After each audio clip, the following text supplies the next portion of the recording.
और इंतहाई अहम खबर, बड़ी खबर कि बांग्लादेश की वजीर आजम हसीना वाजिद अपने ओहदे से मुस्ताफी हो गई हैं। बिल्कुल, ये बहुत बड़ी खबर है कि बांग्लादेश की वजीर आजम शेख हसीना वाजिद मुस्ताफी हो गई हैं। खबर रसां एजेंसी की जानिब से ये बताया गया है। तो इस वक्त की सबसे बड़ी खबर, बांग्लादेश की वजीर आजम शेख हसीना वाजिद मुस्ताफी हो गई हैं। शेख हसीना भाग गई है। आखिर बांग्लादेश भी पाकिस्तान का हिस्सा था। एक तीस्ता रिवर का प्रोजेक्ट दे दिया जाता है भारत को, और फिर लोगों ने चढ़ाई कर दी शेख हसीना के घर पे, जो ऑफिशियल प्राइम मिनिस्टर का घर था, उसके ऊपर चढ़ाई कर दी। शेख हसीना ने बांग्लादेश छोड़ दिया और लोगों का कहना है कि अगरतला में उसका चॉपर लैंड कर चुका है। यह वही बंगा बंधु है जिसने ईस्ट पाकिस्तान को बांग्लादेश बनाया था। दोस्तों, इस वक्त ब्रेकिंग न्यूज आप तक पहुंचा रहे हैं। इस वक्त की सबसे बड़ी खबर है, ये सबसे बड़ी ब्रेकिंग न्यूज ये है कि बांग्लादेश में आर्मी आने वाली है। बांग्लादेश में मिलिट्री कू अंडरवे। मिलिट्री कू हो सकता है, इसकी वजह यह है कि बांग्लादेश की शेख हसीना ने रिजाइन कर दिया है, स्टेप डाउन हो गई हैं और कहा जा रहा है फ्लीज टू इंडिया। तो बांग्लादेश के आर्मी चीफ की जानिब से पहले सियासी जमातों के साथ मुशावरत की गई और मुशावरत करने के बाद उन्होंने खिताब किया और खिताब में उनका यह कहना था कि हम अब उबूरी हुकूमत बनाने के लिए जा रहे हैं। उबूरी हुकूमत बनाई जाएगी मुल्क में और मुल्क में अमन अमान वापस लेकर आया जाएगा। बांग्लादेश की शेख हसीना इस्तीफा दे चुकी हैं, रिजाइन कर चुकी हैं, क्योंकि उनको बांग्लादेश की आर्मी ने 45 मिनट की डेडलाइन दी थी कि आप रिजाइन कर दें। और बांग्लादेश की शेख हसीना के पैलेस पर प्रोटेस्टर्स चढ़ दौड़े थे। हजूम जमा हो गया था और हजूम पैलेस की तरफ चल रहा था और उन्होंने धावा बोल दिया था पैलेस पर। जय दोस्तों, 1971 में दुनिया के नक्शे पर छपा बांग्लादेश, 1972 में उसको मान्यता मिली और जो मुक्ति संग्राम बांग्लादेश को बनाने में, यानी कि जो आंदोलन उस समय चल रहे थे, जो वंशज थे उसको आज तक 30% जो आरक्षण मिल रहा था। 2018 में कोर्ट ने इस आरक्षण को बंद किया और इसी साल दोबारा फिर से इस आरक्षण को लागू कर दिया गया, जिसके बाद छात्र थे भाई भड़क गए थे। फिर से कोर्ट ने है जो बोला कि 5% मुक्ति संग्राम वालों को सिर्फ आरक्षण मिलेगा, 2% हैंडीकैप दिव्यांगों को मिलेगा। उसके बाद जो ये शेख हसीना थी, ये चाहती थी कि भाई 30% मिले, क्योंकि ये उसी पार्टी से बिलोंग करती थी और उस समाज को चाहती थी कि भाई 30% मिले। जिसके बाद पूरे बांग्लादेश के छात्र है भड़के हुए थे और आज तख्ता पलट कर पूरे बांग्लादेश पर सेना ने है अधिकार कर लिया और अंतरिम सरकार से अभी बांग्लादेश चलेगा। फिलहाल बांग्लादेश जल रहा है। आपकी क्या रिकमेंडेशन सुन के उसके बाद बात करेंगे। जो शेख हसीना वाजिद हैं वो उन्होंने इस्तीफ़ा दे दिया, वो मुल्क छोड़ गई हैं। सुनने में आया कि वो त्रिपुरा चली गई हैं और ये डेवलपमेंट जो है वो जारी बात है एशिया के लिए, साउथ एशिया के लिए, हमारे खित्ते के लिए कोई इतनी अच्छी नहीं है। अब वो विश कि जो बांग्लादेश की आवाम है उनके लिए आइंदा के दिन बहुत अच्छे हों। बांग्लादेश की फ़ौज ने इक़्तिदार संभाल लिया है बांग्लादेश के अंदर। हम ये सोच नहीं थे, एक्सपेक्ट नहीं कर रहे थे कि ऐसी सिचुएशन जो है वो उसकी पॉसिबिलिटी, वो जैसे आप कहते हैं ना कि होगी कोई। अगर मैं ये कहूँ कि मैं as a student of politics 21वीं सदी के अंदर 2024 के अंदर आई डू नॉट एक्सपेक्ट कि मिलिट्री मार्शल लॉ लगें, हालात ख़राब हों। लेकिन याद रखें ये जो सिचुएशन पैदा हुई है ये कैसे पैदा हुई है। देखिए, पहली बात तो ये है, जो चीज़ समझने की ज़रूरत है वो ये है कि शेख हसीना वाजिद ने कुछ अर्सा पहले, अगर आपको याद हो, कि मुल्क के अंदर प्रोटेस्ट होने शुरू हो गए थे। और प्रोटेस्ट किस चीज़ के हुए थे कि जनाब जो कोटा सिस्टम है उसको ख़त्म किया जाए। यूथ का ये कहना था कि शेख हसीना वाजिद जो है वो 1971 की जो पार्टीशन है, जो आज़ादी की वो बात करते हैं, उसका वो यूज़ कर रहे हैं और उसको देख रहे हैं, उसको जिसे कहते हैं ना, और अपने लोगों को और अपनी पार्टी को फ़ायदा पहुंचा रहे हैं। क्यों हुआ? और मेरे पास इस वक्त इसकी कुछ जो इस वक्त वहां पर चल रहा है वो पहले आपको दिखाते हैं कि वहां पर इस वक्त हो क्या रहा है और जो प्रोटेस्टर्स हैं, जो प्रोटेस्ट हुआ है उसकी क्या सिचुएशन।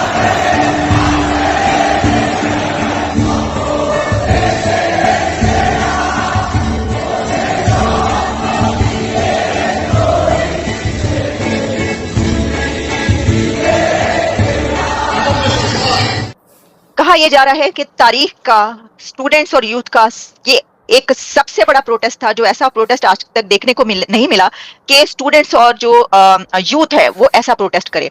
तो एक बड़ी ही, जिसे कहते हैं कि अनार्की की सूरत हाल है। पॉलिटिकल क्राइसिस पैदा हो चुका है बांग्लादेश में। बांग्लादेश में इस वक्त पॉलिटिकल टर्मोइल आ चुका है।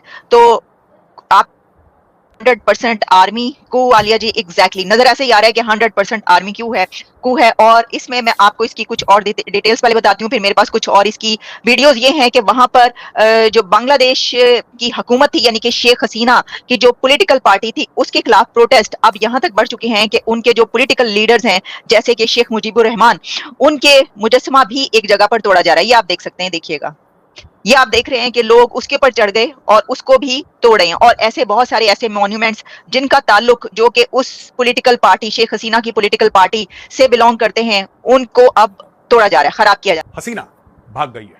शेख हसीना ने बांग्लादेश छोड़ दिया और लोगों का कहना है कि अगरतला में उसका चॉपर लैंड कर चुका है कुछ समय पहले। जब तक आप ये वीडियो देखेंगे आपको आगे की भी खबर मिल चुकी होगी मेन स्ट्रीम मीडिया से, लेकिन वहां पे रिजर्वेशन यानी कि आरक्षण को लेकर बड़ी सारी प्रॉब्लम्स हो रही थी। लगभग 100 लोग, मोटा मोटी बता रहा हूं, लगभग 100 लोग मारे गए और फिर लोगों ने चढ़ाई कर दी शेख हसीना के घर पे, जो ऑफिशियल प्राइम मिनिस्टर का घर था उसके ऊपर चढ़ाई कर दी।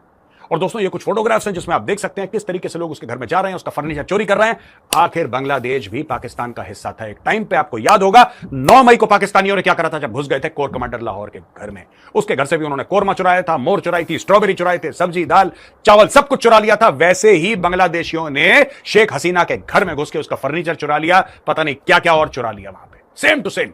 और यहां पे आप फोटोग्राफ देखिए कि बंगबंधु, जिसको लोग कहते हैं बंगबंधु शेख मुजीबुर रहमान, उसकी मूर्ति के ऊपर एक बंदा चढ़ा हुआ है और हथौड़े से उसकी मूर्ति तोड़ रहा है। यह वही बंगबंधु है जिसने ईस्ट पाकिस्तान को बांग्लादेश बनाया था। दोस्तों भूलना नहीं है, ये वही बंगबंधु है जिसने ईस्ट पाकिस्तान को बांग्लादेश बनाया था। और एक जमाने में दोस्तों पाकिस्तानी फौज ने इसके परिवार की हत्या की साजिश करी थी और भारतीय सेना थी जो इनके पूरे परिवार को सेफली वहां से निकाल के इंडिया लेकर आई।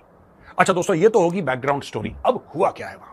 हुआ यह है कि लोग चले गए प्रधानमंत्री निवास के अंदर, ये चुपचाप भागी कार से एक एयरफील्ड में गई, चॉपर पकड़ा, मिलिट्री का चॉपर, और मिलिट्री का चॉपर टक टक टक टक करके वो इंडिया में लैंड कर गया। वहां पे वकारुज्जमान कौन है? Chief of army staff of the Bangladesh army. उसने पूरे देश से खिताब करा, देश को एड्रेस करा और देश को यह बोला कि बॉस बहुत हो गया, it's too much, we are taking over, we take full responsibility. हमने सारी पॉलिटिकल पार्टी से बात कर ली है। लेकिन यह फौज का तख्ता पलट करना क्या यह पहली बार हो रहा है बांग्लादेश में? नहीं दोस्तों, आपको पता है 1971 में बांग्लादेश बना था और जिसने बांग्लादेश बनाया शेख मुजीबुर रहमान, इस फौज ने उसी मुजीबुर रहमान की हत्या कर दी थी। तो ये जो इसकी फौज की कारकर्दगी है, this is not new, this is not something that is new. मैं आपको पढ़ के बताता हूं और आपको इंटरेस्ट होगा, तब आपको समझ में आएगा ये सब हो क्यों रहा है बांग्लादेश में। तो दोस्तों आप लोगों ने देखा, देखिए भाई, सरदार वल्लभ भाई पटेल ने एक बात बोली थी कि कोई भी मुल्क, उर्दू में बोलूं तो मुल्क, कोई भी देश जो एक मजहब एक धर्म के नाम पर बनेगा वो कभी भी नहीं चलेगा। आज वो बात आप लोगों के सामने है। पाकिस्तान के अंदर भाई 22% हिंदू थे, आज उनकी सिचुएशन क्या हो चुकी है। बांग्लादेश के अंदर हिंदू थे भाई, कत्लेआम किया गया, उनको वहां से निकाला गया, सिर्फ और सिर्फ इस्लामिक मुल्क बांग्लादेश बनाया गया। सिचुएशन आप लोगों के सामने है। भागने को जगह नहीं मिली शेख हसीना को। कहा जा रहा है रिपोर्टरों के मुताबिक कि भाई वो भारत आई है, अपनी बहन के साथ सुरक्षित आई है।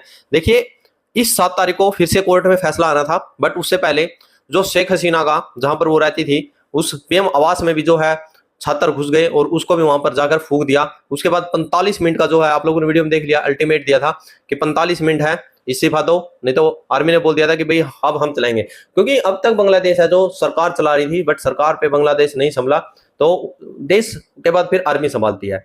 यही हाल है जो श्रीलंका के अंदर हुआ था, वहां पर भी है, तख्ता पलट कर दिया गया था, आर्मी ने संभाला था विद्रोहियों के द्वारा।